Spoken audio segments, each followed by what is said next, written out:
దేవుని ప్రియబిడ్డలారా, ఈ దినాన్ని దేవుడు మాట్లాడుతూ ఒక యోబు గ్రంథంలో నుంచి కొన్ని మాటలు మనకి దేవుడు దయచేసినాడు. ఒక కొత్త విషయం మీకు నేను చెప్పాలనుకున్నది ఏంటంటే, సాధారణంగా యోబు గ్రంథంలో నుంచి నేను ఎప్పుడు కూడా వాక్యం చెప్పను. ఇప్పటి వరకు నాకు జ్ఞాపకం ఉన్నంత వరకు యోబు గ్రంథంలో నుంచి నేను వాక్య పరిచర్య చేసింది నా జీవితంలో ఇంతవరకు ఒకే ఒకసారి వాక్య పరిచర్య చేసినట్టుగా వేదిక గుర్తు.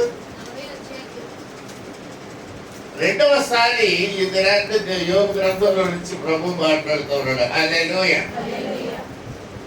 Before I go into the word of God, దేవుని వాక్యంలోకి వెళ్ళక ముందు రెండు విషయాలు నేను చెప్తాను. యోబు గ్రంథం the oldest written book of the Bible.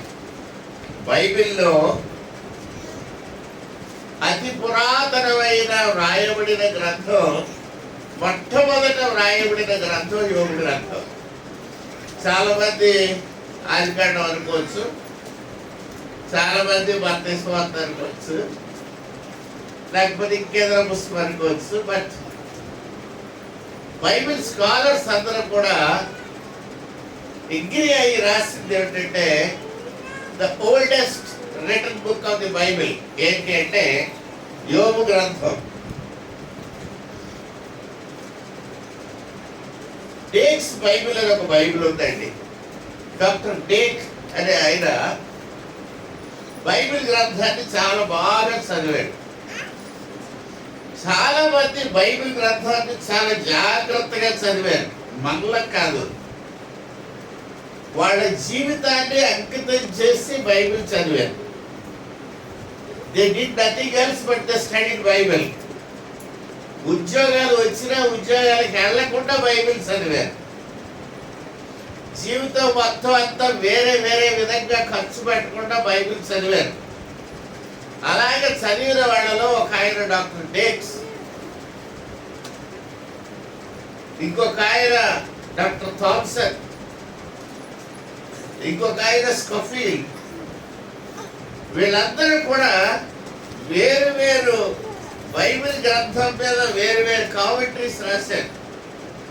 అన్నిట్లోకి పూర్వం రాసినటువంటి కామెంటరీ జెరూమ్స్ కామెంటరీ, పెద్ద పుస్తకం ఉంటుంది. బైబిల్ గ్రంథం మీద అనేక గ్రంథాలు వాళ్ళు రాశారు.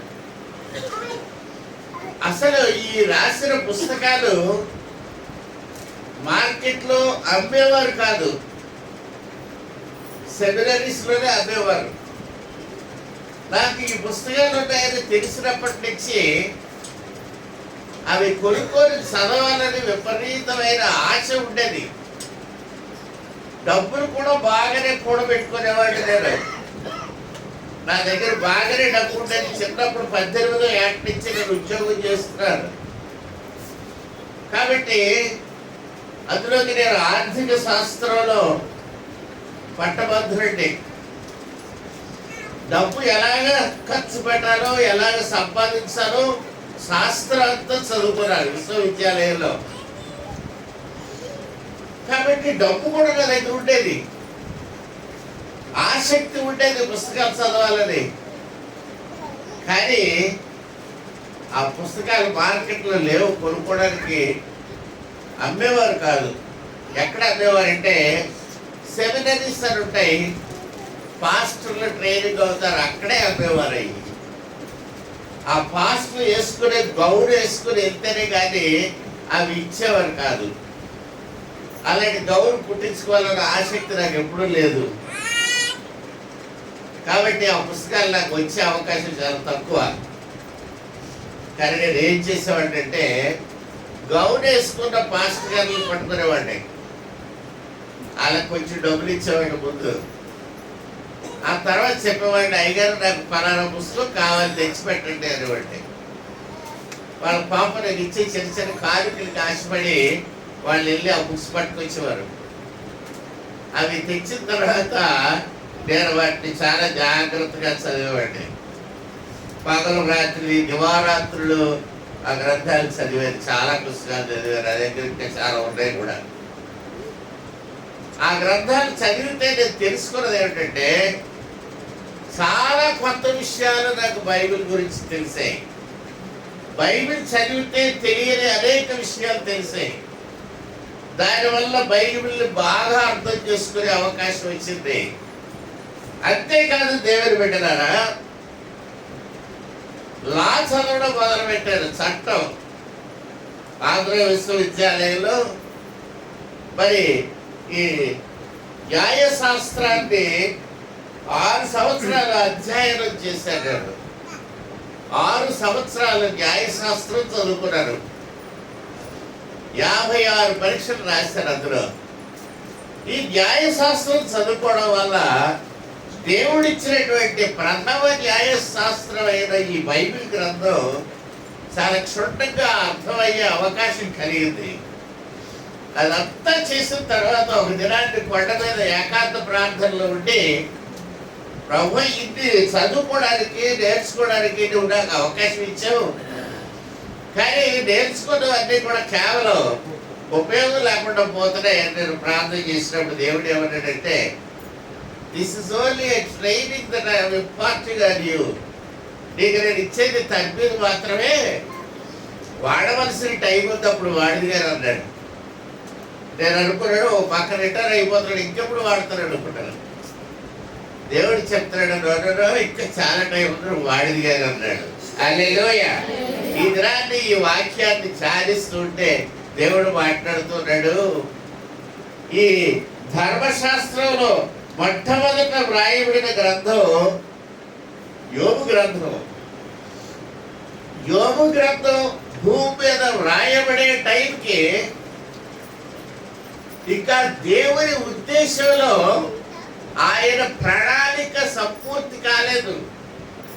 God was still having his plans about man's redemption in a volatile way.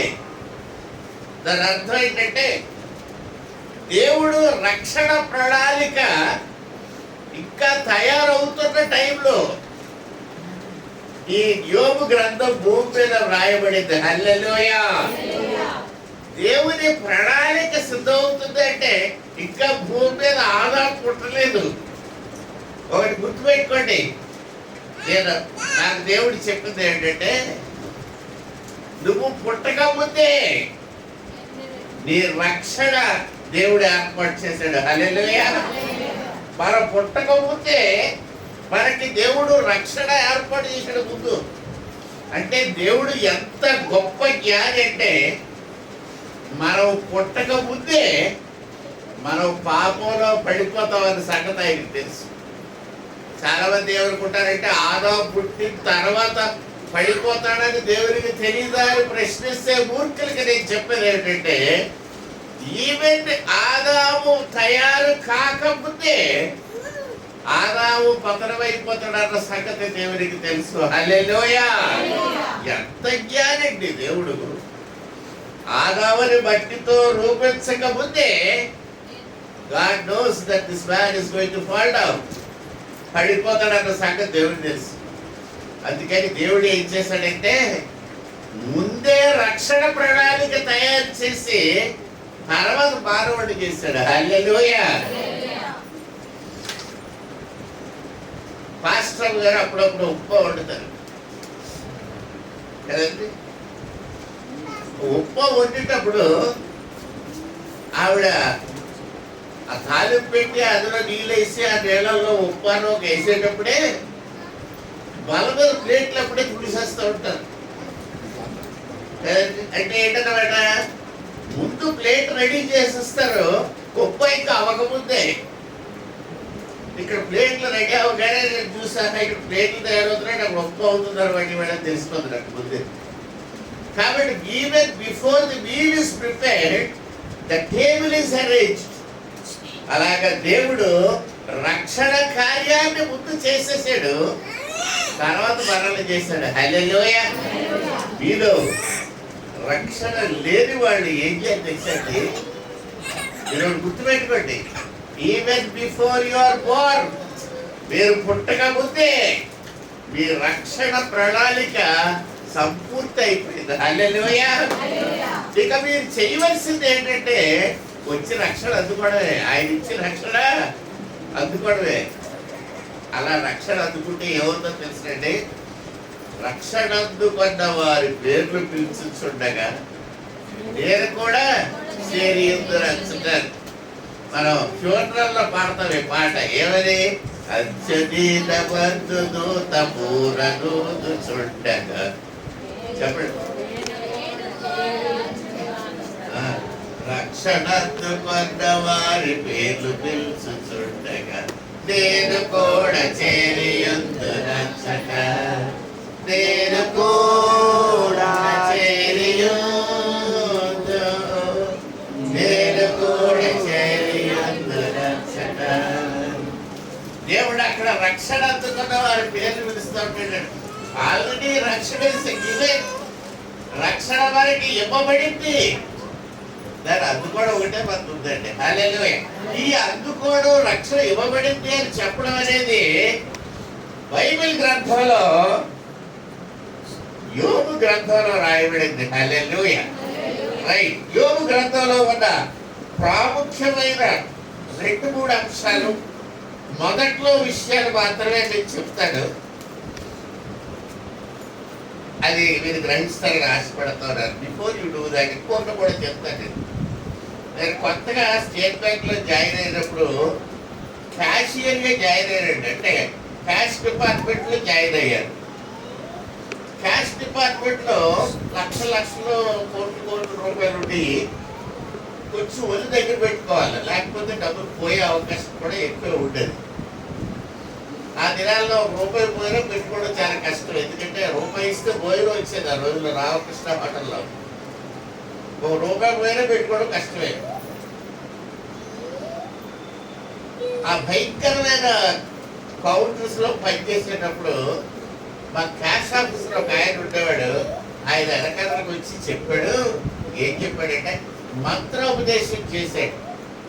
బాబు అందరికీ గాయత్రి మాత్రం చెప్తారు, మీ క్యాష్ డిపార్ట్మెంట్ లో క్యాష్ మాత్రం చెప్తానేనంటే అన్నాడు. ఏం మంత్రం అంటే మీ అందరికీ కూడా క్యాష్ మాత్రం చెప్తాను వినండి. ఇప్పుడు చాలా జాగ్రత్త. క్యాష్ మాత్రం ఏమిటంటే మీరు లోపల క్యాష్ డిపార్ట్మెంట్ లో మిగతా కస్టమర్స్ జోబు దొంగలు బయట కొట్టేసేవాళ్ళు, క్యాక్లు వేసేవాళ్ళు, బూతులు తిట్టేవాళ్ళు బయట ఉన్నారు. సో వాళ్ళ బయట ఉన్న వాళ్ళు అరుస్తూనే ఉంటారు, క్యాక్లు వేస్తూనే ఉంటారు, గొడవలు పెడుతూనే ఉంటారు, పరిగెడుతూనే ఉంటారు, ఏదో చేసుకుంటారు. కస్టమర్స్ వాళ్ళందరూ మరి ఏమనలేదు. You are safe. మీరు మాత్రం లోపల ఉంటారు. కాబట్టి మీరు ఏం చేస్తారంటే ఎవడ కేకలు వేసినా, ఎవడ అరిసినా, ఎవడ ఏం చేసినా పట్టించుకోవద్దు. మీరు మీ డబ్బులు అంతే. ఆ ఇచ్చేవాడు ఎంత ఇస్తున్నాడు, మీరు ఎంత పుచ్చుకుంటున్నారు. లేకపోతే చెక్ మీద ఎంత డబ్బు ఉంది, నువ్వు పే చేసేది ఎంత అంతే. చూడండి, మిగతా పట్టించుకోకండి. బ్యాంకు మురిగిపోయినా మీకు అనవసరం, ఎవడొచ్చి ఏ వ్యక్తి పోయినా మీకు అనవసరం. నీ డ్రాయర్లో ఉన్న డబ్బులు, నీ దగ్గర ఉన్న డబ్బులు, నువ్వు వేళ పుచ్చుకున్న డబ్బులు, నువ్వు వేళ పేమెంట్ చేసిన డబ్బులు, బ్యాలెన్స్ అంతే మీ పరిధి. ఆ గాయత్రి మాత్రం మా జీవితంలో ఉపయోగపడింది. మేము కస్టమర్స్ తింటా, కొట్టా, అరిసినా, కేకలేసినా, గీ పెట్టా పట్టించుకునేవాళ్ళం కాదు, చూసేవాళ్ళం కాదు. అసలు మాకు కావాల్సింది ఏంటంటే రూపాయి పోకుండా చూసుకోవాలి. ఈవేళ క్యాష్ మేము తీసుకున్న అమౌంట్ కరెక్ట్గా అకౌంట్ మీద అవుతుందా లేదా, పేమెంట్ కరెక్ట్గా చేస్తున్నావా లేదా, చెక్ మీద డేట్ కరెక్ట్గా ఉందా లేదా, వర్డ్స్ ఫిగర్స్ కరెక్ట్గా సరిపోయా లేదా, ఇంతే చూసేవాళ్ళం. These are the basics of a banking person. అయ్యే చూసాడు. మిగతాది అవతల పక్క బాంబులు పడ్డా మాకు అనవసరం. మా కాన్సన్ట్రేషన్ అంతా కూడా మా పని మీదే పెట్టాం. ఎప్పుడూ ఒక రూపాయి బాగొట్టుకోలేదు, ఎప్పుడూ రూపాయి జేబులో తీసి పెట్టలేదు, ఎప్పుడూ మాకు రూపాయి మిగలలేదు కూడా. రైట్. కారణం ఏంటంటే మా కాన్సన్ట్రేషన్ బయట పెట్టలేదు. హల్లెలూయా. మీకు ఇది వరకు నేను చెప్పాను, అయ్యో I was always getting through all examinations, ప్రతి పరీక్ష పాస్ అయిపోతుండేవాడిని అని కూడా చెప్పారు. దానికి గల కారణం ఏంటంటే చదివేటప్పుడు పుస్తకం మీదే మనసు పెట్టి చదువుతాను నేను. ఇప్పటికే అంతే, బైబిల్ చదివితే బైబిలే చదువుతారు. పక్క నుంచి అమ్మగారు వచ్చి టీ పెట్టి వెళ్ళిపోయి మళ్ళీ పట్టుకొచ్చా, టీ వేడి చేసి మళ్ళీ పెడుతుంది, మళ్ళీ టీ వేడి చేసి పట్టుకో, అలా 3 సార్లు పెట్టా నేను టీ తాగను. ఆఖరికి 4వ ఆవిడ ఒళ్ళు పడుతుంది. ఎన్నిసార్లు టీ వేడి చేసి పట్టడం తాగరేటి అంటుంది. అప్పుడు కొంచెం వెలుగు వస్తుంది నాకు ఇందులో నుంచి, ఒక టీ పెట్టా చూడలేదు అంటారు. ఆ తర్వాత ఆవిడ మెడికల్ పెట్టి టీ ఇవ్వదు అక్కడ. సరే వెరీ గుడ్ అనుకుంటారు.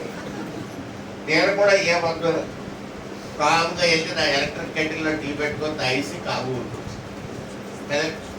గొడవపడకుండా నాకు కూడా 2 ఎలక్ట్రిక్ కెటిల్స్ ఉన్నాయి, పెట్టుకుంటారు. అక్కడే టీ పెట్టుకుంటారు, అక్కడే తాగేసి అక్కడ కూర్చుంటారు. కొట్టుకోవడానికి కూడా మంచి స్టీమర్ కుక్కర్ ఉంది. ఏదైతే నాకు నా బరిగడికి అందులో ఫుడ్ ఇష్టం. అన్నీ అందులో వేసి ఒకసారి ప్లగ్ తగిలించేసి 20 నిమిషాలు పెడతాం. 20 నిమిషాలు అయ్యాక అందులో ఎలా ఉంటే అది తీసుకొని తినేస్తాం. హ్యాపీగా తింటాం, సమృద్ధిగా తింటాం. పోషకాహారాలు ఉన్నాయి, ఎక్కడికి బయటికి పోవు, అంత కరెక్ట్ ఫుడ్ తింటాం. హల్లెలూయా. దేవుని బిడ్డలారా, చర్చిలో ఉన్న 1/2 గంట సేపు వాక్యం వినండి. బడిలో ఉన్న 1/2 గంట సేపు సూత్రాలు, లెక్కల సూత్రాలు, ఆర్కిమెడిస్ ప్రిన్సిపల్ వినండి. సినిమాకి వెళ్తే యూ ఎంజాయ్ ది సినిమా. సర్కస్కి వెళ్తే you go and enjoy the circus. బీచ్కి వెళ్తే ప్రకృతిని చూసి ఆనందించండి. అడవిలో తిరిగితే అడవి యొక్క సౌందర్యాన్ని చూసి ఆనందించండి. ఇళ్లలో కన్సైన్ అయిపోవడమే కాదు, ఊర్లు తిరిగితే ప్రతి ఊరు దాంట్లో ఉన్న బ్యూటీ చూడండి. ఈ మధ్య పోయిన వారంలో నేను అమరావతి వెళ్ళొచ్చాను హైకోర్టుకి. చంద్రబాబు నాయుడు యొక్క విషన్ ఎంత ఉందో చూశారు. కొన్ని లక్షల కోట్లు ఖర్చు పెట్టేసి కొన్ని వేల భవంతులు అక్కడ కట్టి పారేశాడు. అందులో సేవలు కూడా లేవు. ఆ బిల్డింగ్ చూస్తే భయం వేస్తుంది. అమ్మో బాబు, ఈ బిల్డింగ్లో ఎవడన్నా మంటలు చేస్తే కదంటే ఎముకలు తప్ప ఏం మిగలవు అక్కడ. అలాంటి దూరమైనటువంటి ప్రదేశాల్లో కట్టేస్తారు. నిజంగా ఆంధ్రప్రదేశ్ అంటే గ్రేట్ లాస్. దేవుని బిడ్డలారా, ఇప్పుడు మళ్ళీ ఒకసారి మనం యోబు గ్రంథానికి వద్దాం. పిల్లలు చేసే అల్లరి డాన్స్ చూడకండి. Just listen about what is there in the book of Job. యోబు అనే ఒక ఆయన ఉన్నాడు. సింపుల్ గా చెప్తా. ఆయనకి 3 స్నేహితులు ఉన్నారు. కామానీయుడైన ఎలిఫస్ అనేవాడు ఒక స్నేహితుడు, చూషీయుడైన బిర్దద్ అనేవాడు ఒక స్నేహితుడు, నయమాతీయుడైన జోఫర్ అనేవాడు ఒక స్నేహితుడు. These people they were rich people, బాగా ధనవంతులు వీళ్ళు. యోబు కూడా ధనవంతుడే. ధనవంతులకి ధనవంతులే స్నేహితులు అవుతారు కదండి. పేదవాళ్ళకి ధనవంతులు స్నేహితులు ఎవరు? ఒక్క కారణం చెప్పండి ఎందుకు ఎవరు? పేదవాళ్ళకి ధనవంతులు స్నేహితులు కారు. కారణం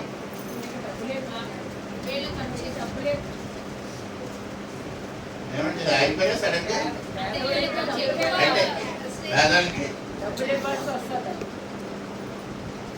డబ్బులు పేదవాళ్ళకి ఇవ్వవలసి వస్తుంది అన్నది అదే మాట ఇంకొక భాషలో చెప్పండి.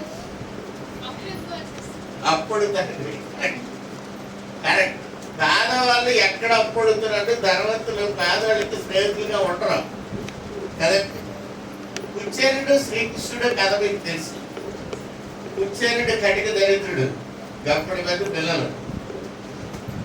కృష్ణుడు కదండి 16,000 మంది భార్యలు ఉన్న పిల్లలు లేరండి కదండి. Very happy person, right? ఎందుకు వాళ్ళ మధ్య ఫ్రెండ్షిప్ లేదు? బికాస్ ఒక ఆయన ధనవంతుడు, ఒక ఆయన దరిద్రుడు. సాధారణంగా rich man will have rich people as his friends. ఈ 3 లేక ఈ 4 యోగుతో కలిపి వీళ్ళందరూ కూడా బాగా ధనవంతులు, వాళ్ళకి బాగా డబ్బు ఉంది కాబట్టి వాళ్ళ స్నేహితులు. ఒకప్పుడు ఆంధ్ర బాప్టిస్ట్ నేను ఉన్నప్పుడు ఈ యోగు నాటికాయ వేసాం మేము, నాటికాయ వేయించాం.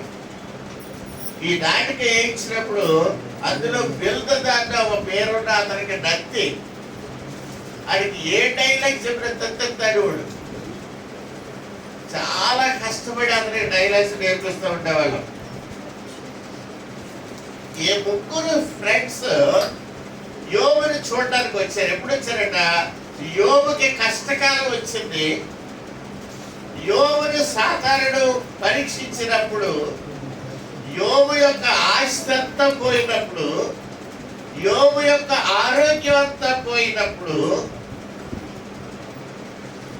యోగు బెడ్డ మీద కూర్చొని స్కిన్ డిసీజ్ వచ్చినప్పుడు, ఆ స్కిన్ డిసీజ్ లో నుంచి ఆ దినాల్లో మెడిసిన్ కూడా ఏమీ లేదు కాబట్టి ఆ పుట్టపెందుతో ఆ చర్మాన్ని గోపుకుంటూ బాధపడుతూ శ్రమ పడుతూ ఉన్న టైంలో ఎవ్రీబడి హేటెడ్ హిమ్, అందరూ కూడా అతను అసహించుకున్నారు. అట్ లాస్ట్ చివరికి అతని భార్య కూడా వచ్చి, ఎందుకయ్యా ఇంకా నీతిమంతుడిగా ఉంటావు, నీకు సిగ్గులేనా? ఆ దేవుడు 4 మాటలు దూషిస్తే ఆయనే నీ ప్రాణం తీసేస్తాడు, చచ్చిపోవచ్చు కదా అని చెప్పి శుభ్రంగా దూషణ మాట్లాడింది. ఎన్ని దూషణ మాట్లాడినా యోగు ఏమన్నాడంటే, మూర్ఖురాలు వలె మాట్లాడకు, దేవుడు ఎందుకు దూషిస్తున్నాడు అని చక్కగా చెప్పాడు. ఆ తర్వాత ఈ ముగ్గురు స్నేహితులు అతను చూడడానికి వచ్చారు. దూరం నుంచి యోగుని చూశారు. వాళ్ళు చాలా బాధపడ్డారు. ఆ డిస్టెన్స్ లో 7 రోజులు వాళ్ళ యోగును పలకరించకుండా మౌనంగా ఉన్నారు. హల్లెలూయా. మనమైతే ఏం చేస్తామంటే వెళ్ళి పలకరించేసి ఎంత తొందరగా వెళ్ళిపోదామా చూస్తాం కదా. We always plan how quickly we will get out of here. ఆయన చూస్తే బాధ. కరోనా కూడా అసలు వెళ్ళాం కదా, కరోనా అయితే అసలు వెళ్ళాం. ఒకడు వెళ్ళినా మాస్క్ వేసుకుని, అంగి వేసుకుని, ముసుకేసుకుని, కళ్ళతలు పెట్టేసుకొని, దూరం నుంచి కూర్చి చూసుకొని, ప్రేమికుడు బ్రదర్ ఇక్కడి నుంచే ప్రార్థన చేస్తాం, దేవుడు తప్పకుండా మిమ్మల్ని బాగా చేస్తారు. మనం మాత్రం పూర్తి కూడా తీయం, మనం మాత్రం మాస్క్ అలాగే ఉంచుకుంటాం, అలాగే ప్రార్థన చేస్తాం, దేవుడు మిమ్మల్ని స్వస్థపరుస్తాడండి అంటాం కదా. స్వస్థపరుస్తాడని నీకు నమ్మకుండా మాస్క్ తీసి అన్నవారు బట్టి తీయడు భయం. దేవుని బిడ్డలారా, ఈ యోగుని చూసి స్నేహితులు 7 రోజులు పలకరించలేదంట. దూరం నుంచి అలా చూస్తా అక్కడే ఉండిపోయాడు 7 days. 7 రోజులు మాట్లాడిన తర్వాత యోగు నెమ్మదిగా పలకరించి మాట్లాడాడు. మాట్లాడిన తర్వాత ఈ ముగ్గురు స్నేహితులు కూడా ఒకరి తర్వాత ఒకరు మాట్లాడారు. మాట్లాడిన తర్వాత ఆ ముగ్గురు స్నేహితులు కూడా మౌనం వహించారు. హల్లెలూయా. దేవుని బిడ్డలారా, మౌనం వహించడం అనేది చాలా విలువైందండి. చాలా సార్లు మనం ఊరికే వాగుతాం. మనం చెప్పిన ప్రతి మాటకు ఆన్సర్ చెప్పడానికి ప్రయత్నం చేస్తాం. కొంతమంది మాట్లాడుతుంటే మధ్యలోకి వచ్చేస్తారు. బావగారండి మీ మాటకు అడ్డుపడ్డారండి, నేనేం చెప్తానంటే అని మరి అసలు అడ్డు పడ్డలేదు, అడ్డు పడ్డారంటే అని చెప్పడం ఎందుకు? కుదురు ఉండలేరండి. They cannot wait for 5 minutes. ఒక వాక్యం అవతలాంటి పూర్తిగా మాట్లాడినవ్వరు, ఊరిగా ఉబలాటం ఎక్కువ. చాలా మంది అలా ఉబలాట పడతా ఉంటే నేను మాట్లాడి అసలు మాట్లాడుతూ నువ్వే వాడుకొని వదిలేస్తాను. అది నా policy. I will never interfere if somebody is talking. మాట్లాడుకొని ఇష్టం, నువ్వు ఏం చెప్తావు చెప్పుకో. నీకు అంతా అయిపోయిన తర్వాత అప్పుడు ఆలోచిద్దాం అనుకుంటాను. నువ్వంతా చెప్పేసిన తర్వాత అప్పుడు అనుకుంటాను అన్నమాట. ఇప్పుడు అయినా ఎవరైనా చెప్తే వాడు అప్పుడు చెప్పలేక సార్లే వదిలేస్తాను, అప్పుడు చెప్పలేక. నువ్వే అంతా చెప్తే ఇక్కడ ఏం చెప్పేది ఉంది. సో కదా, if you are so intelligent there is no need for me to teach you anything. కాబట్టి నీ ఇష్టం వెళ్ళినప్పుడు చాలండి. Praise the Lord. హల్లెలూయా. కాబట్టి దేవుని బిడ్డలారా, ఈ ముగ్గురు కూడా మాట్లాడారు వరుసగా. యోబు ముగ్గురికి కూడా సమాధానం చెప్పాడు. ఏమి సమాధానం చెప్పాడంటే, యోబు నేను చేసిన తప్పేమీ లేదు, ఎందుకో ఈ కష్టాలు ఎవరికి వచ్చి పడ్డాయి, but I do not know why they have come. కానీ నేను ఒకటే అంటాను, ఈ కష్టాలు వచ్చినా ఎన్ని కష్టాలు వచ్చినా అది దేవుడు నా మీద కక్ష సాధింపు చేయటం లేదు, దేవుడు అన్యాయస్తుడు కాడు అని మాత్రమే మాట్లాడాడు యోబు. హల్లెలూయా. ఈ ముగ్గురు స్నేహితులు యోబు మాట్లాడడం విని ఇక మనం యోబుకి ఏమీ చెప్పలేము అని సైలెంట్ అయిపోయారు ఆ ముగ్గురు స్నేహితులు. Why they become silent? Because they are also wise people. కదంటే వాళ్ళు కూడా చాలా జ్ఞానం కలిగిన వాళ్ళే సైలెంట్ అవుతారు. మీరు ఎప్పుడైనా చూడండి, వాగుడికాయలు సైలెంట్ అవ్వరు, అలా వాగుతూనే ఉంటారు. అలాగ వాగేవాళ్ళు జ్ఞానులు కాదు, మూర్ఖులు. జ్ఞానులు సైలెంట్ అయిపోతారు అని ఉంది కదండి. సైలెంట్ అయిపోయి ఈ ముగ్గురు కూడా, వాళ్ళు కూడా జ్ఞానులే. ఈ ముగ్గురు కంటే చిన్నోడు కూడా ఉన్నాడు, నాలుగో వాడు. అతని పేరు ఏంటంటే ద యంగెస్ట్ ఆఫ్ ఆల్. చెప్పండి. ఎలీహు అని ఒకడు ఉంటాడు. ఆ ఎలీహు వంశం రాము వంశం అట. రాము గారి వంశం అదే పీటర్ గారి వంశం అనమాట కదమ్మా. మీరు రాము అభిరామ్ అని పెట్టుకుంటే బైబిల్లో ఎక్కడ అభిరామ్ పేరు కూడా ఉంది బైబిల్లో కదండి. ఇంకెవరి పేరు ఉంది? రాము పేరు కూడా ఉంది. రాము వంశానికి చెందినవాడు కదండి. బూసీయుడు అనే బూసు దేశానికి చెందినవాడు. బరకాయేలు కుమారుడు. ఎవరు కుమారుడు అంతా మొత్తం ఫిక్స్ డీటెయిల్స్.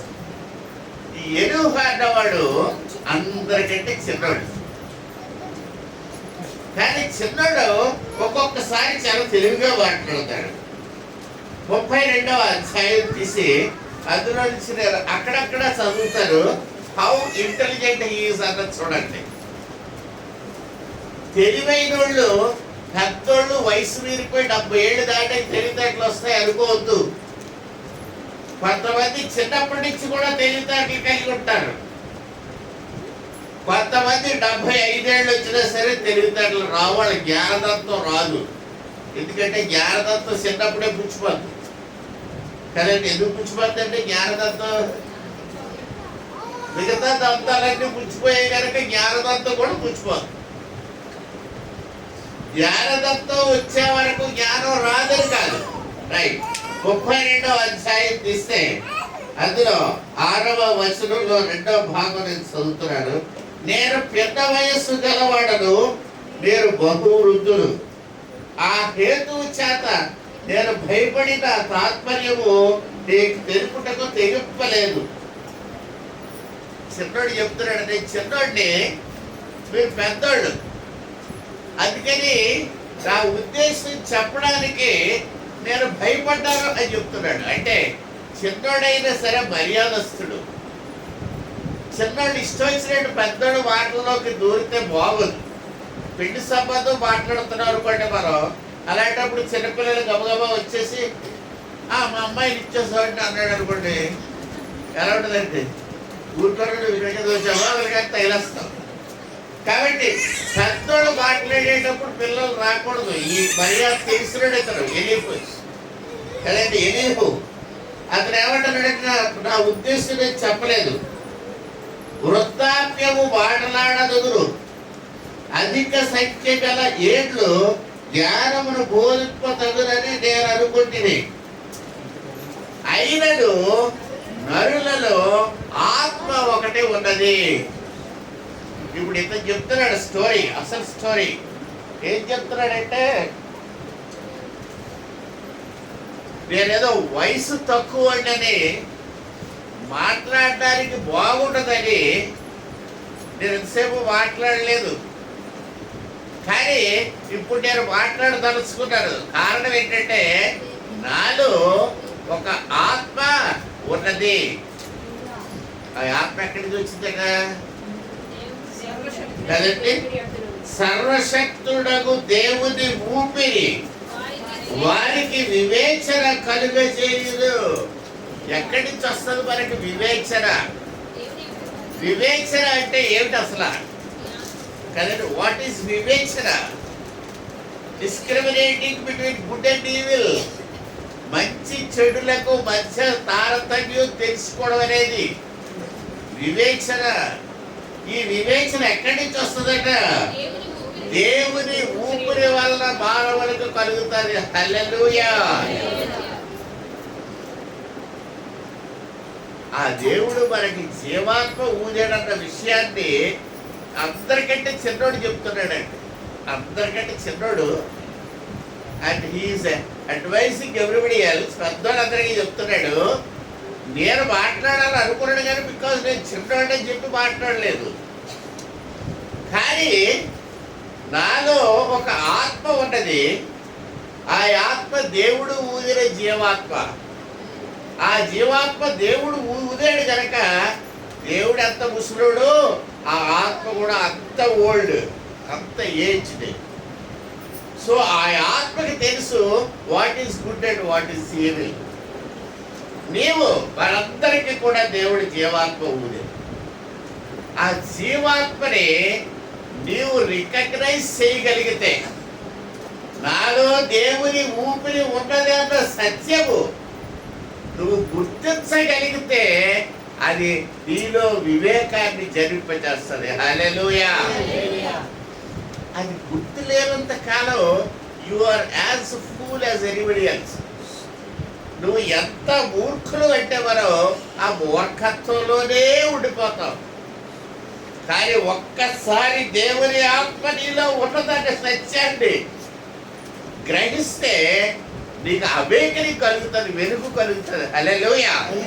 జ్ఞానం కలుగుతుంది, నీ మనసు ఓపెన్ అవుతుంది.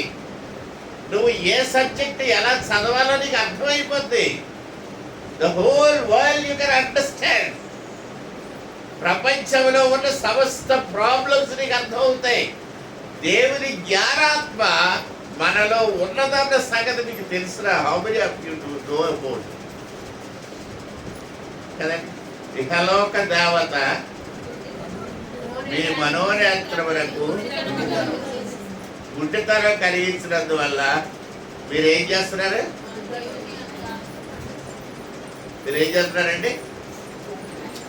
బొమ్మను పెట్టుకొని విగ్రహాన్ని నువ్వే దేవుడా అని పూజిస్తున్నారు. ఏం చేస్తున్నారు? నువ్వే దేవుడా అని పూజిస్తున్నారు. ఒక పెద్ద ఆయన ఉన్నాడు. ఆయన ఏం చెప్పాడంటే, బొమ్మ తయారు చేసినప్పుడు అందులో ఏమీ లేదండి అన్నాడు.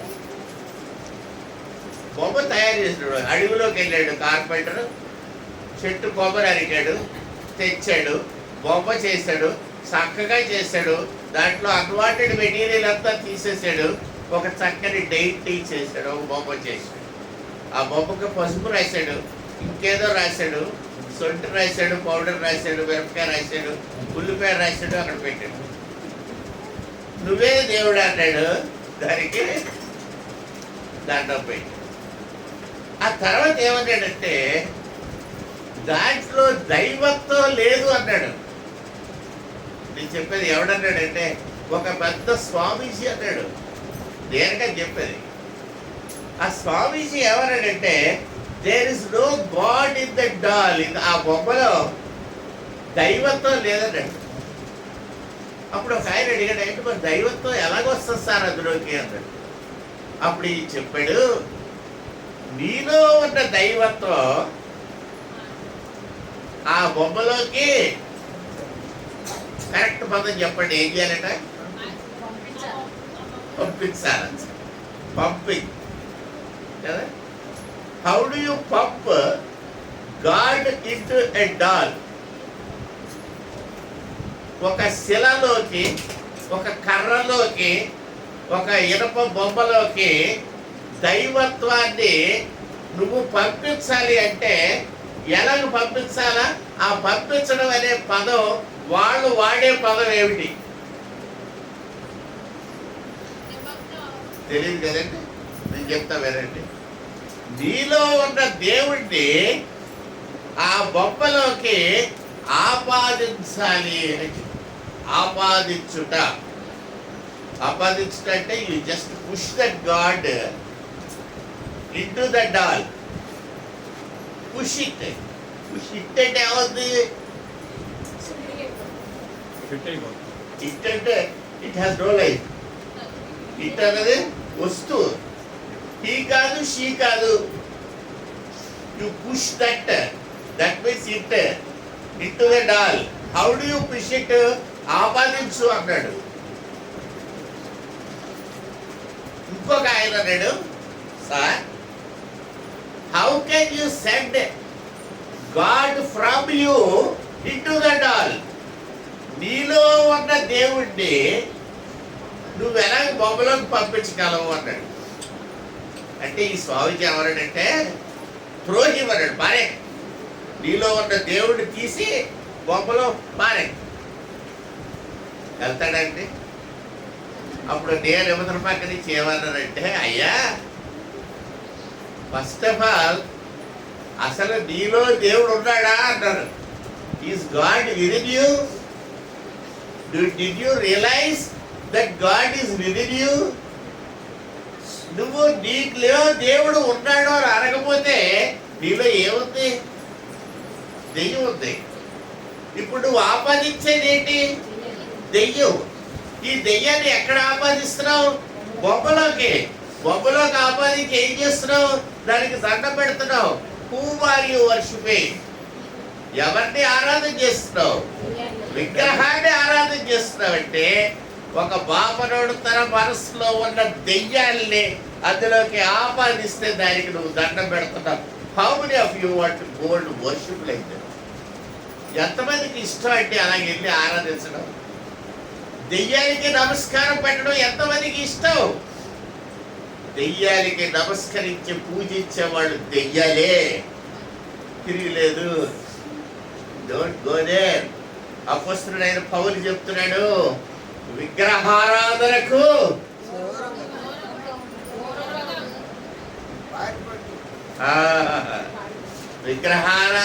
దూరముగా పారిపోవుడే. Run away from idol worship. విగ్రహారాధన దగ్గర ఉండొద్దు. అసలు ఆ చుట్టుపక్కలకి వెళ్ళొద్దు. వాళ్ళు ఇచ్చే సరగం తినొద్దు, వాళ్ళు ఇచ్చే కొబ్బరి ముక్క తినొద్దు.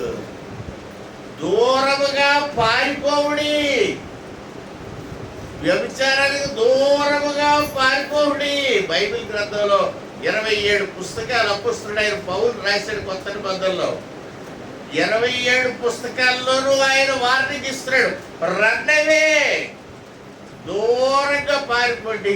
వీటి దగ్గరికి వెళ్ళొద్దు సుమారు, ఆపాదించుకోవడం ఉంటుంది. కాబట్టి ఈ ఎలీహు అన్నవాడు ఒకటి చెప్తున్నాడు. ఇక్కడ ఏం చెప్తున్నాడంటే, దేవుడు తన ఆత్మ నాలో పెట్టాడు అని చెప్తున్నాడు. Because he realised God's spirit in himself. దేవుని ఆత్మ తనలో ఉన్నది అని గుర్తించాడు. మీలో ఎంతమంది దేవుని ఆత్మ మీలో ఉన్నదని గుర్తించాడు? ఏం లేదండి, దేవుని ఆత్మ ఆయన జీవాత్మ ఊదగా నరుడు జీవించు ఆత్మ ఆయన స్పిరిట్ మీలో ఉంటే మీరు జీవించు ఆత్మ. దేవుడు మీలో ఉన్నాడన్న సంగతి మీకు తెలీదా? తెలిస్తే why do you worship those idols? Shadrach Meshach అబేద్నెగోల గురించి చెప్పారు. రాజా, నీ విగ్రహానికి మేము నమస్కరించము. మా దేవుడు ఇలాంటి ఆపదలో నుంచి రక్షింప సమర్థుడు. ఒకవేళ ఆయన రక్షింపకపోయినను హల్లెలూయా మేము పరలోకం వెళ్ళిపోతాం, కానీ నీ బొమ్మకు బొక్కో. హల్లెలూయా. ఎంతమంది షడ్రక్ మెషక్ అబేద్నెగోలు పెనగాళ్ళలో ఉన్నారండి కదండి? పెనగాళ్ళు అందరూ దొంగ అబేద్నెగోలే, దొంగ షడ్రక్లే, దొంగ మెషక్లే, అందరూ దొంగలే. కదండి. అందరూ భుజాల మీద పుచ్చకాయలు ఉన్నాయి కదండి. ఏమనంటే పుచ్చకాయలతో ఇళ్ళగలగాలి గోకేసుకుంటారు. ఎలీహు చెప్తున్నాడు, because the spirit of God, దేవుని జీవాత్మ నాలో ఉన్నది కనుక నేను తక్కువ వయసు అయినప్పటికీ నేను ఎక్కువ వయసున్న మీ అందరితో పాటు నేను మాట్లాడుతున్నాను అని చెప్పాడు. రెండో విషయం ఆయన చెప్పాడు, అయినను నరులలో ఆత్మ ఒకటి ఉన్నది. మూడో విషయం చెప్తున్నాడు 18వ వచనంలో, నా అంతరంగంలో ఒక ఆత్మ నన్ను, ఈ ఆత్మ బొమ్మ నిద్రపోవటం లేదు. దేవుని బిడ్డలారా, నీలో దేవుని ఆత్మ ఉంటే ఆ ఆత్మ ఎరకపించిన కూర్చొని కొరకదు. కుడికితే నీలో దేవుని ఆత్మ లేదు. అదేనండి. ఇంకా వీళ్ళు దేవుని ఆత్మ ఏంటండి కదా. వీళ్ళు ఏం ఆత్మ ఉంది? నిద్రమత్తు కదా. నిద్రపోయేటప్పుడు హాయిగా పడుకోవచ్చుగా. రాత్రి అంతా పడుకొని ఉంటారు, 8 గంటలకల్లా పడకెక్కేసి ఉంటారు, తెల్లారి వరకు బొరకెట్టి పడుకొని ఉంటారు కదా. దేవుని మందిరానికి వచ్చి వాక్యం చెప్పేటప్పటికే నిద్ర ఎందుకు వస్తుంది కదా. దైవాత్మ, దురాత్మ, దుష్టాత్మ. మీరు అందరూ అనుకోవచ్చు, అయ్యగారు వాక్యం చెప్తున్నప్పుడు కూడా దురాత్మలు ఉంటాయా అని అనుకోవచ్చు కదా. అంటే మార్క్స్ వార్తలో యేసు ప్రభువు వారు లోపలికి వెళ్తే సమాజ మందిరంలో ఎవడన్నాడట, దయ్యము పట్టిన యవనస్తుడు అన్నాడట. యవనస్తులకు కూడా దెయ్యాలు పడతాయండో. ఇంకొక ఆవిడ ఉందట, 18 సంవత్సరాల నుంచి 18 సంవత్సరాల నుంచి దురాత్మ కాదమ్మా, బలహీనపరచు ఆత్మ. ఏమంటే బైబిల్ చదివితే అంటే ఖచ్చితంగా వెకాబులరీ అలాగే పడాల. బలహీనపరచు ఆత్మ పట్టిన ఒక ఆవిడకి ఎక్కడ బలహీనపరుస్తుంది అంటే ఎన్నెముకలో పట్టుకొని లాగుతుంది అంటది. మిమ్మల్ని ఎక్కడ పట్టుకు లాగుతుందంటే కనకే పట్టుకు లాగేది కొన్ని దెయ్యాలి సరే. కళ్ళు పట్టుకు లాగేది కొన్ని దెయ్యాలి, నాలుగు పట్టుకొని లాగేది కొన్ని దెయ్యాలి. అంతా ఒక దగ్గర లాగదు. చర్చికి వచ్చేసరికి కడుపులో నొప్పి వచ్చేస్తుంది అదేంటో కానీ కదండి. చర్చికి వాక్యం చెప్పేటప్పటికే బాత్రూమ్కి వచ్చేది కొంతమందికి. ఇవన్నీ దెయ్యాలే. అసలు దెయ్యాలు ఎక్కడ ఉంటాయి తెలుసా మీకు? దెయ్యాలు ఎక్కడ ఉంటాయండి అంటే చర్చిలో ఉంటాయి. కరెక్ట్. శ్మశానంలో దెయ్యాలు ఉండవు. ఎప్పుడైనా పెద్దకి శ్మశానికి వెళ్ళారంటే మీరు ఎవరన్నా? మన సన్యాసం చచ్చిపోయినప్పుడు నేను వెళ్ళాను సవాల్ చేయడానికి. శ్మశానంలో చక్కటి శివుడు బొమ్మ పెట్టేసి ఉంది అక్కడ. శివుడు ఉన్న దగ్గర దెయ్యాలు ఉండవంట. కాబట్టి సమాధుల్లో దెయ్యాలు ఉండవు. మరి ఎక్కడ ఉంటాయండి? సాక్రేవులో ఉండి ఇదివరకు ఎక్కడ ఉండేయండి? సాక్రేవులో ఉండి. ఎందుకు అక్కడ పోమన్నాడంటే ఎవడో ఒక దేవుడు వచ్చి మీ శ్మశానాలు ఉండొద్దు, సాక్రేవుకు పోమన్నాడంటే అక్కడ పోయి ఆ సాక్రేవులో అవి ఒకటే ఉంటాయి. అక్కడ అవి ఉండవు. అవి ఎక్కడికి వచ్చేసాయి? ఎంతగా చర్చిలోకి వచ్చేసాయి కదా. తర్వాత మన ఇళ్లలోకి వచ్చేసాయి. ఆ తర్వాత వాటి రూపం నానో రూపం ధరించి, నానో రూపం అంటే చిన్నవైపోయి జేబులోకి వచ్చేసాయి కదండి. ఇప్పుడు అది లేకుండా మనం ఉండలేవు. యూట్యూబ్ కదండి. నీ గొట్టం, యూ అంటే నువ్వు, ట్యూబ్ అంటే గొట్టం. నీ గొట్టం లేకుండా నేను ఉండలేదు.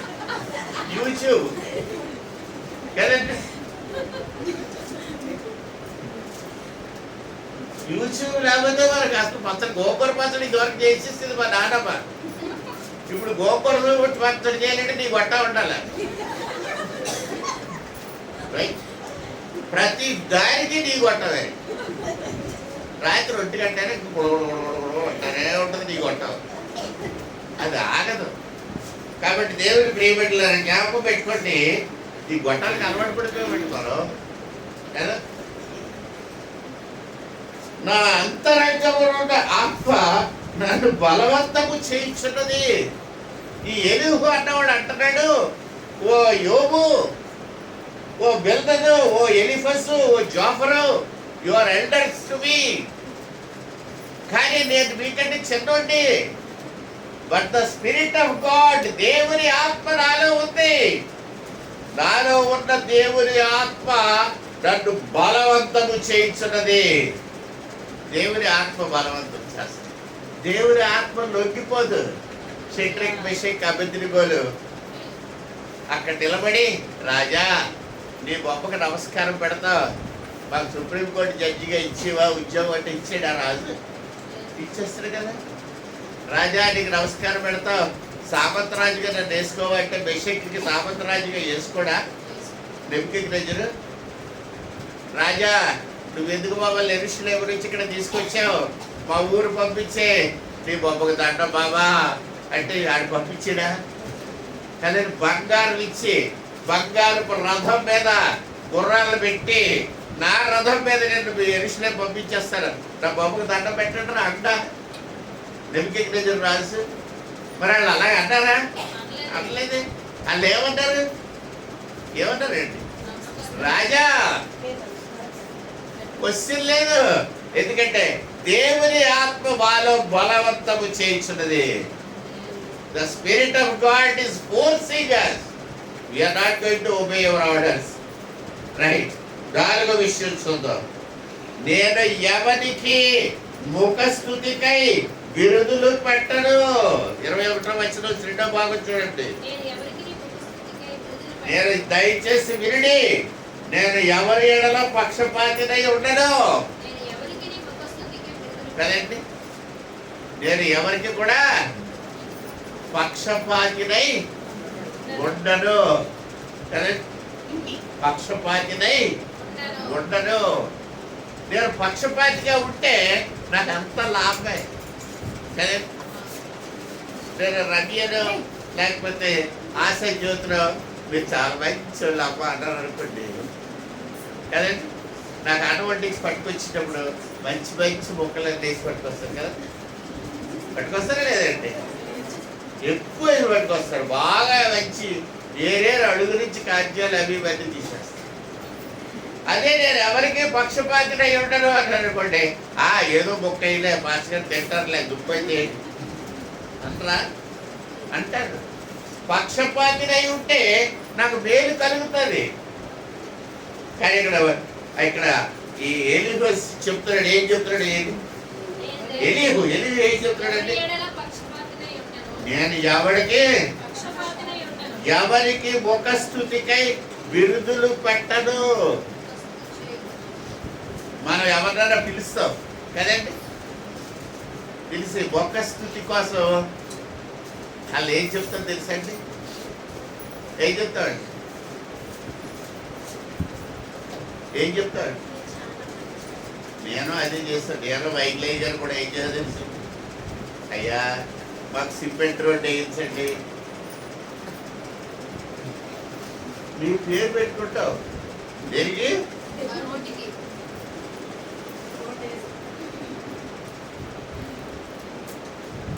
సిమెంట్ రోడ్ వేస్తే ఏం పెడతావు? పేరు వైగ్లైజర్ పక్క పిలిచారు కదా, దేవుడు వాడి పేరు ఎడుతున్నట్టు అయ్యా బావగారు ఇది ఎక్కడ గొడవండి, ఎవడి పేరు పట్టుకొచ్చి ఇక్కడ పెడతారండి. ఉడిదే బావగారు సిమెంట్ రోడ్ వేసి చర్చ్ రోడ్ అని పెడదాం అన్నాడు. ఏసీ వరకు ఒకటే వేసిన తర్వాత రంగు మార్చదురండి. దేవుడు పెట్టారా? నేను ముఖస్తుతి కొరకు బిరుదులు పెట్టను. ముఖస్తుతి కొరకు బిరుదులు పెడుతున్నారు.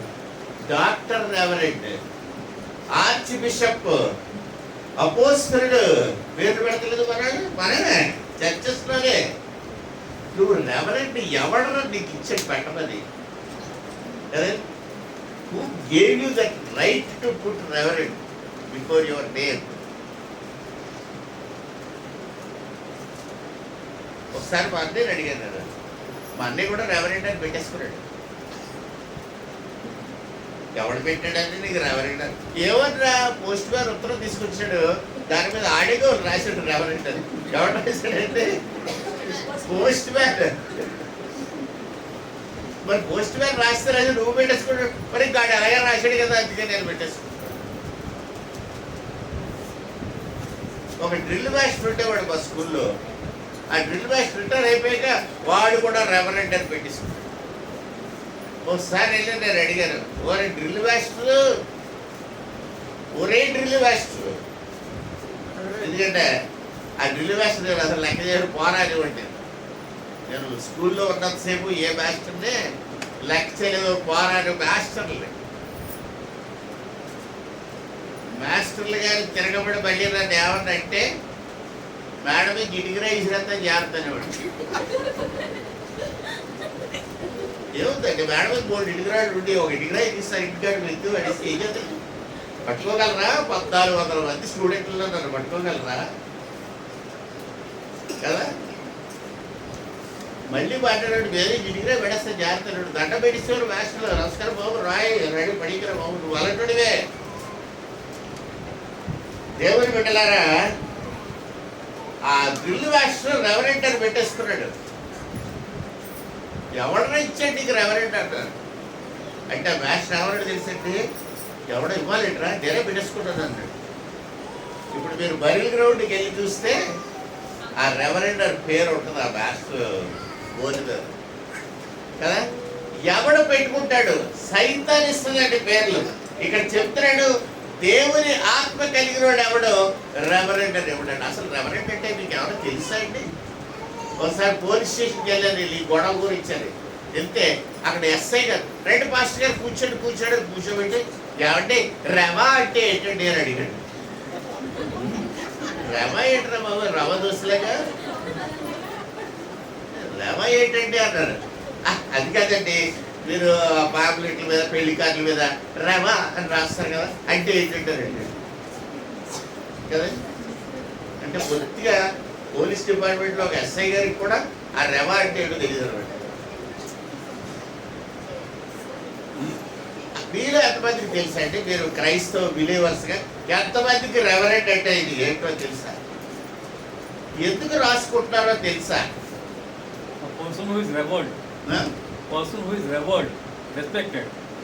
Respected by whom and who has given it, how it has come into existence,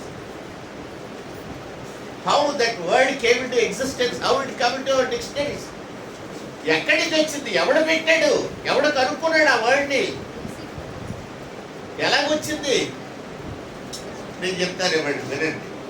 England దేశంలో యాంజలికల్ చర్చ్ అని ఉంది. ఇంగ్లాండ్ విక్టోరియా రాణి, ఆ విక్టోరియా రాణి తండ్రి ఎవడో ఉండేవాడు, జార్జ్ ఏదో. ఆ జార్జ్ గారి ఇంటికి ఒకసారి పాస్టర్ గారు వెళ్ళాడట. వెళ్తే ఆ పాస్టర్ గారు అక్కడ బళ్ళేలు పట్టుకొని ఆ బకింగ్హామ్ ప్యాలెస్లో సెక్యూరిటీ గార్డులు ఉంటారు. ఆ సెక్యూరిటీ గార్డులు బళ్ళేలు ఇలా క్రాస్ చేస్తారు, అంటే ఎవడు లోపలికి వెళ్ళకూడదని అర్థం. ఆ బళ్ళేలు ఇలా తీస్తే లోపలికి వెళ్ళమని అర్థం. ఇటో గార్డు అటో గార్డు ఉంటాడు, ఆ బళ్ళు ఇలా అడ్డ పెట్టాడు. పెడితే పాస్టర్ గారు అక్కడ ఆగిపోయాడు. కూర్చోండి ఆవిడ వచ్చాడు, సరే విజిటింగ్ కార్డు పంపించాడు లోపలికి. అంటే విజిటింగ్ కార్డు పట్టుకొని ఆ కింగ్ జార్జ్ దగ్గరికి పంపించాడు. పంపిస్తే పాస్టర్ గారు లోపల రమ్మన్నాడు, వెళ్ళాడు. వెళ్ళిన తర్వాత కంప్లైంట్ ఇచ్చాడు ఈ పాస్టర్. ఏమని? సార్, నేను మీ ఇంటికి వచ్చినప్పుడు మీ సెక్యూరిటీ గార్డులో నాకు బయలు అడ్డు పెట్టారండి, నాకు చాలా చెబుతారం అనిపించింది అన్నాడు. అప్పుడు ఆ కింగ్ జార్జ్ ఏం చేశాడంటే, పాస్టర్ గారికి రెవరెండ్ అని ఒక టైటిల్, కొత్త వర్డ్ ఇచ్చాడు. ఇచ్చి ఈ ఎవరైతే రెవరెండ్ అని ఉంటుందో వాళ్ళు వచ్చినప్పుడు ఈ బళ్ళాలు అడ్డు పెట్టకూడదు అని ప్యాలెస్లో ఉన్న 2000 మంది సెక్యూరిటీ గార్డులకి ఆర్డర్ వేశాడు. That is how it has come into existence. ఆ reverend only for Buckingham Palace లోకి వెళ్ళడానికి మాత్రమే పనికొస్తుంది, మిగతా దానికి కాదు.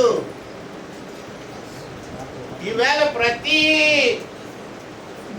Donkey son is reverend. Every dog has become a reverend. Sir right reverend కూడా అంటారు అది. దానికి మళ్ళీ right left. Right reverend, RT reverend, right reverend, right bishop, ఆ బిషప్, ఈ bishop. All these things have got no reference to the biblical Bible. దేవుని భాషకు, దేవుని లాంగ్వేజ్కి రెవరెండ్కి ఏ విధమైన పత్తన లేదు, లేదని చెప్తున్నాడు ఇక్కడ. ఏమని చెప్తున్నాడో చూడండి. నేను ముఖస్థుతి చేయటం నా చేత కాదు, నేను ఎవరికి ముఖస్థుతికై బిరుదులు పెట్టను చెప్తున్నాడు క్లియర్గా. నేను అసలు పెట్టను అంటాడు. పాస్టర్ ఉందండి. Pastor is only a small word to say shepherd. కాపరి, గొర్రెల కాపరి లేదా మనుషుల కాపరి అంతే. Is only doing a job of a shepherd. గొర్రెల కాపరి కాసుకుంటాడు అంతే. అది it's not a title. Right reverend, bishop ఇవన్నీ కూడా టైటిల్స్. ఎవరికి టైటిల్స్ లేవు. అసలు ఫాదర్ అని పిలవద్దు అంటాడు బైబిల్లో యేసయ్య. తండ్రి అని ఎవరిని పిలవద్దు, మీ తండ్రి ఒక్కడే. Don't call anybody father. Right. ముఖస్థుతి చేయటకే బిరుదులు పెట్టరు అంటాడు. 33వ వచనంలోకి వచ్చేసరికి 4వ వచనం చివరి భాగంలో మీరు చూస్తే, సర్వశక్తుని యొక్క శ్వాస నాకు జీవం ఇచ్చాను. నౌ హి సేస్, దేవుని శ్వాస నాకు జీవం ఇచ్చింది. Why I am alive today? I am alive because God has given me his breath in me. ఆయన ఊపిరి నాలో ఇచ్చాడు గనక. మళ్ళీ 6వ వచనంలో చెప్తున్నాడు, నేను జిగట మట్టితోటే చేయబడ్డాను. మళ్ళీ కమ్ బ్యాక్. దేవుడు నన్ను చేసింది, నన్ను రూపించింది జిగట మట్టితోటే.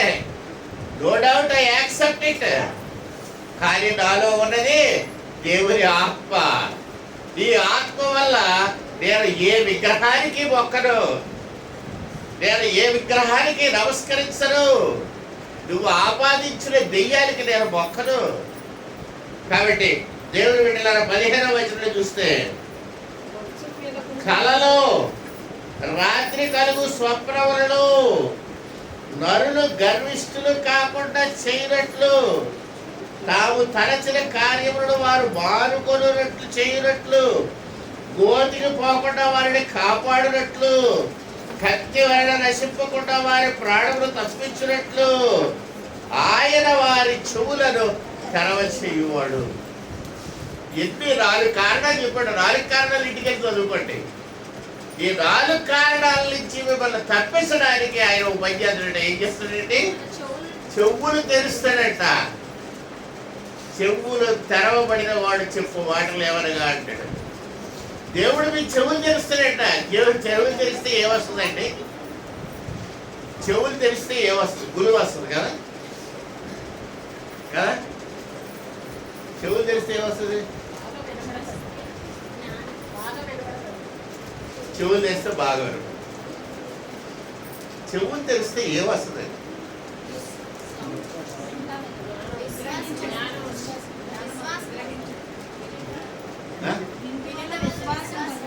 వినుట వలన విశ్వాసము. చెవులు తెరిస్తే నీకు విశ్వాసం వస్తుంది. రైట్. విశ్వాసం వస్తే ఏమవుతుందట? గర్వం పోతుందట. కత్తితో ఎవడో మిమ్మల్ని చంపడట. గోతికి పోకుండా నీ ప్రాణం కాపాడుతాడట కదా. వారి కొరకు ఉపదేశము సిద్ధపరచును. దేవుడు ఉపదేశం చెప్తాడు. హల్లెలూయా. దేవుడు ఉపదేశం చెప్తాడంటే వినుట వలన విశ్వాసం కలుగుతుంది. విశ్వాసం వలన రక్షింపబడతావు. విశ్వాసం వలన నువ్వు రక్షింపబడతావు. నీ విశ్వాసం నిన్ను రక్షించను. స్వస్థత గలవాడవై పోపు కదండి. నీ విశ్వాసం నిన్ను ఎన్నిసార్లు యేసయ్య చెప్పాడు, it is your faith that saved you. నీ విశ్వాసాన్ని మూటగట్టి పక్కన పెట్టేసి విగ్రహాల దగ్గరికి పో కదండి. విగ్రహాల దగ్గరికి వెళ్ళిపోయి అక్కడ ఆ పార్కుల్లో లేకపోతే ఎవడో వాడు ఆపాదిస్తాడట. వాడిలో ఉన్న దేవుణ్ణి విగ్రహంలోకి పంపుతాడంట. వాడిలో దెయ్యం ఉంది, పాపం ఉంది, వాడిలో పతనం ఉంది, వాడిలో దుర్మార్గం ఉంది. దాన్నే మనం ఆపాదించగలం. బాప్తిసం కుడిలో నీళ్లు కులిపోయినాయి అండి కొంతకాలం క్రితం. ఆ నీళ్లు తోడబట్టే ఇలా కప్పు కొడుతున్నాయి సార్ అన్నారు. సరే కప్పు కొడితే కొట్టేలే అని ఒక మోటార్ కొనుక్కొని పట్టుకొచ్చారు 3,000 రూపాయలు పెట్టి.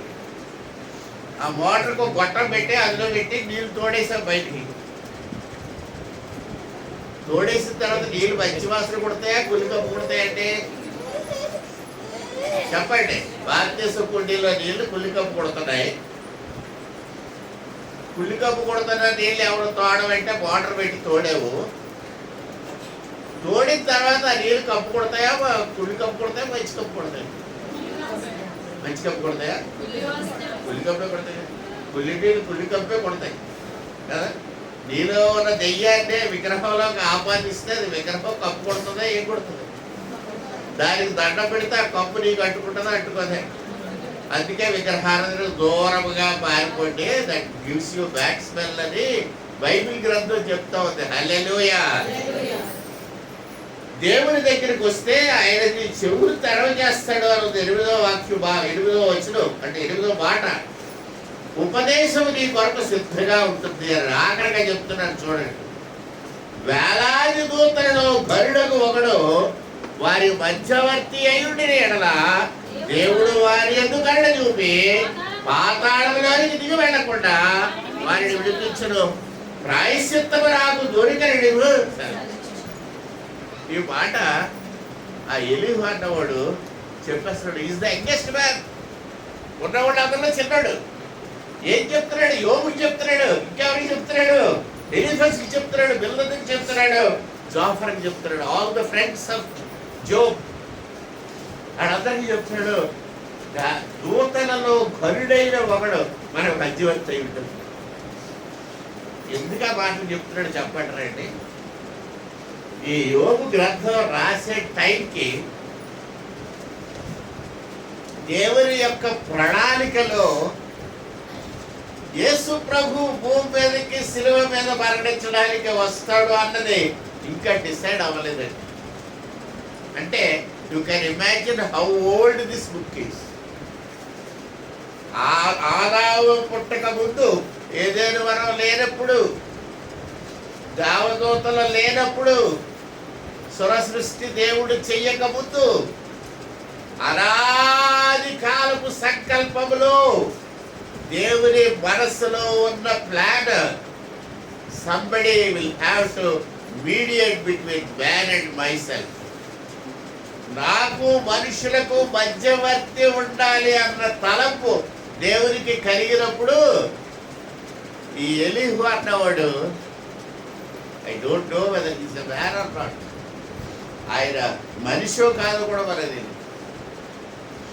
ఆయన చెప్తున్న మాట ఏమిటంటే మధ్యవర్తి ఉండాలండి మనకి. We need a mediator.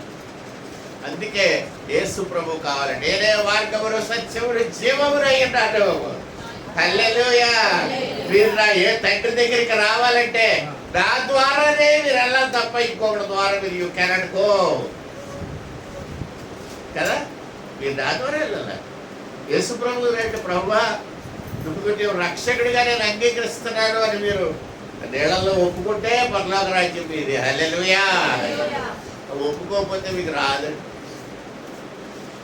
అయ్యా మీకు గుర్తుపెట్టుకోండి, మీరు అంగీకరించారు, మీ బిడ్డలు అంగీకరించారా లేదా చూడండి. This is a serious question.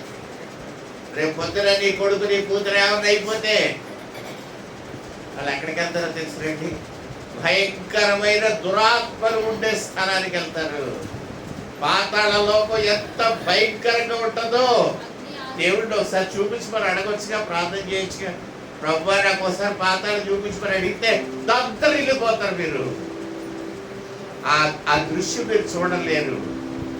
7 లోకాల లోతులో ఉంది పాతాళ లోకం. దేవుడు నేను ఒకసారి అడిగాను, ప్రభు ఐ వాంట్ టు సీ పాతాళం. ఇలాంటి పిచ్చి పిచ్చి ప్రాంతాలన్నీ నేనే చేశాను. ఏకాంత ప్రార్థన చేస్తాను, ప్రభు I want to see the hell before I do anything. దేవుడు నాకు దర్శనం ఇచ్చి ఎస్ గో అండ్ సీ అన్నాడు. ఎల్లు చూసినా ప్రార్థనలు ఉన్నారు అక్కడ. ప్రార్థనలు అంటే ఏంటో డిఫైన్ చేయాలంటే రేపు నా క్లాస్కి రండి చెప్తాను ప్రార్థనలు అంటే ఏంటో. రేపు ఇక్కడ చెప్పబోయే ట్రైనింగ్ సెక్షన్లో చెప్తారు వాట్ ఈస్ ప్రార్థన, వాళ్ళు ఎలా ఉంటారు, ఏం చేస్తారు, వాట్ ఆర్ దే డూయింగ్. పాతాళలోకం ఎలా ఉంటుందో తెలుస్తుంది. అప్పుడు అనుకుంటారు అమ్మో ఈ లోకానికి మనం వెళ్ళకూడదు, నువ్వు కానీ నీ బిడ్డలు కానీ నీ కుటుంబం కానీ వెళ్ళకూడదు, వెళ్తే అక్కడికి తిరిగి వచ్చే ప్రసక్తి లేదు. కాబట్టి దేవుని బిడ్డలారా మనకు మధ్యవర్తి కావాలి అన్నది ఇక్కడ రాసేటండి. First time it was ever return, మొదటిసారి వ్రాయబడిన వచనం అదే. నీకు నాకు రక్షణ కావాలంటే మనకు మధ్యవర్తి కావాలి. దేవదూతలలో ఒక ఘనుడు అని రాశాడు. The could not describe more than that.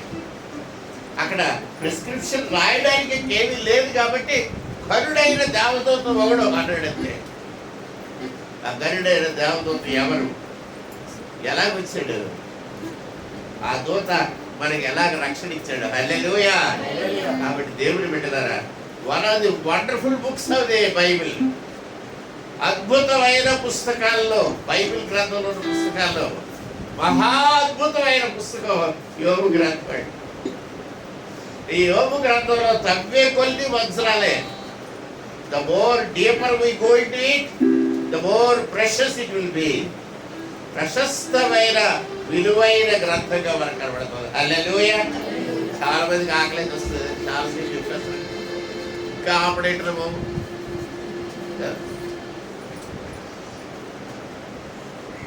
కాబట్టి దూతలలో ఖరీదైన ఒక దూత మనకు మధ్యవర్తి అయితే ఎంత బాగుంటుంది, ఎంత బాగుంటుంది. మనకు రక్షణ వచ్చేది దేవుని బిడ్డలారా. అంగిలి ఆహారమును రుచి చూచున్నట్లు చెవి మాటలను పరీక్షించరు. తెలుసా అక్కడే ఉంటుంది, చూసారా లేదా, మిస్ అయిపోయేమో. అంగలి మీరు అన్నం మీరు నోట్లో పెట్టుకోగానే అందంగానే ఎవ్రీథింగ్.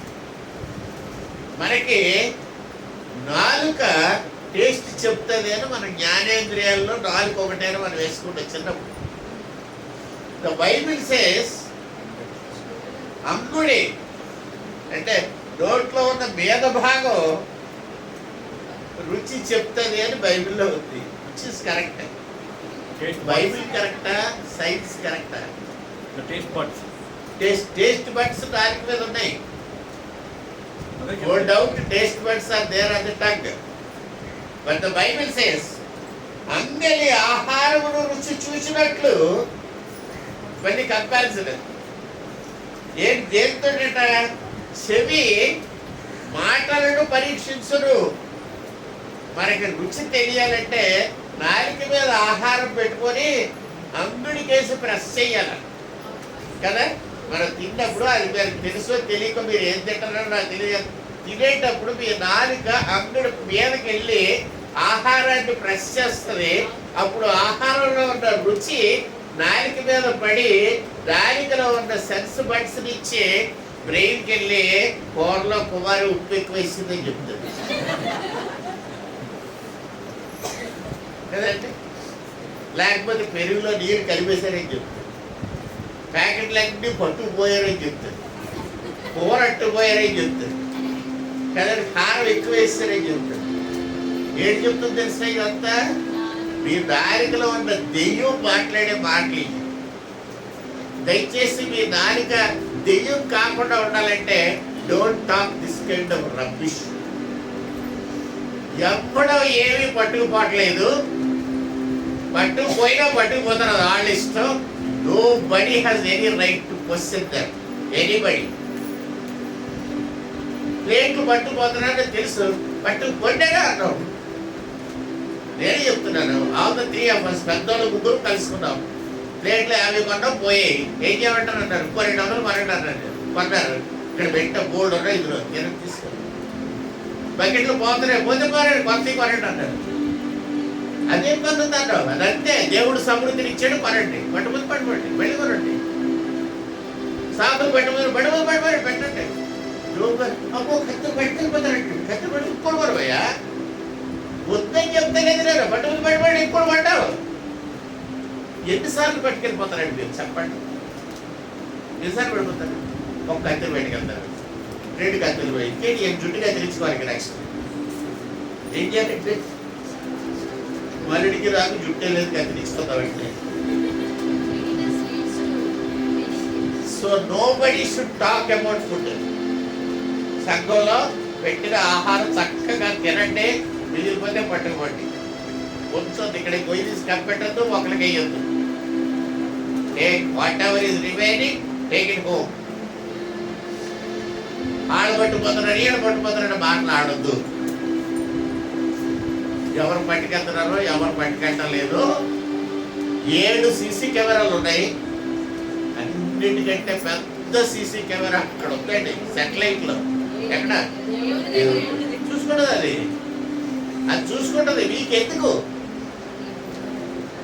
కదండి? కుక్క పని గాడిది చెయ్యొద్దు. కుక్క పని గాడిద పని అంటే తెలుసు కదా, బొవ్వు అంటది కుక్క, బట్టలు వస్తుంది గాడిద. Let the dog do it's dogs work, let the dog do dogs work. అంతేకాదు దాని పని దీని పని. ఏ ఒక్కరూ మాట్లాడదు, ఏది పోయినా పర్వాలేదు. ఏమంటే ఏది పోయినా పర్వాలేదు. మీ సొమ్ము పోవట్లేదుగా, ఎవరి సొమ్ము పోతుందండి? దేవుడి సొమ్ము పోయి. The God is not poor. నేను ఒకటే ఇవ్వండి, state bank is not poor. Let everybody take it, let them take it. What is that? నా దగ్గర మంచి ఎమర్జెన్సీ లైట్ ఉండేది, ఎంత పెద్దది. ఒకసారి ఒక మెసేంజర్ వచ్చి, సార్ ఈ లైట్ నాకు కావాలి సార్ అని తీసుకెళ్ళిపోయాను. మీరు తీసుకెళ్ళిపోమంటారు సార్ అన్నాడు. నువ్వు ఎలాగ అడిగావు? You ask me to take it. I said okay take it. అప్పుడు అడిగాడు, బ్యాంక్ కదా సార్. బ్యాంక్దే తీసుకో, నీకు కావాలి కదా తీసుకో. అప్పుడు చెప్పారు, అరే ప్రతి దానికి వాల్యూ ఉంటుందిరా, డిప్రిషియేషన్ వాల్యూ అని ఉంటుంది, మీకు తెలుసా కదండి? ఈవేళ ఒక వస్తువు కొన్నామండి, రేపటికి 5 రూపాయలు తగ్గిపోతా లేదా, ఎల్లుడిగా 10 రూపాయలు తగ్గిపోతా, అలా 3 ఏళ్ళు అయిందండి. ఏమవుతుంది? దాని వాల్యూ బికమ్ 0 కదండి, డిప్రిషియేట్ అయిపోతుంది. అప్పుడు ఏం చేయాలా?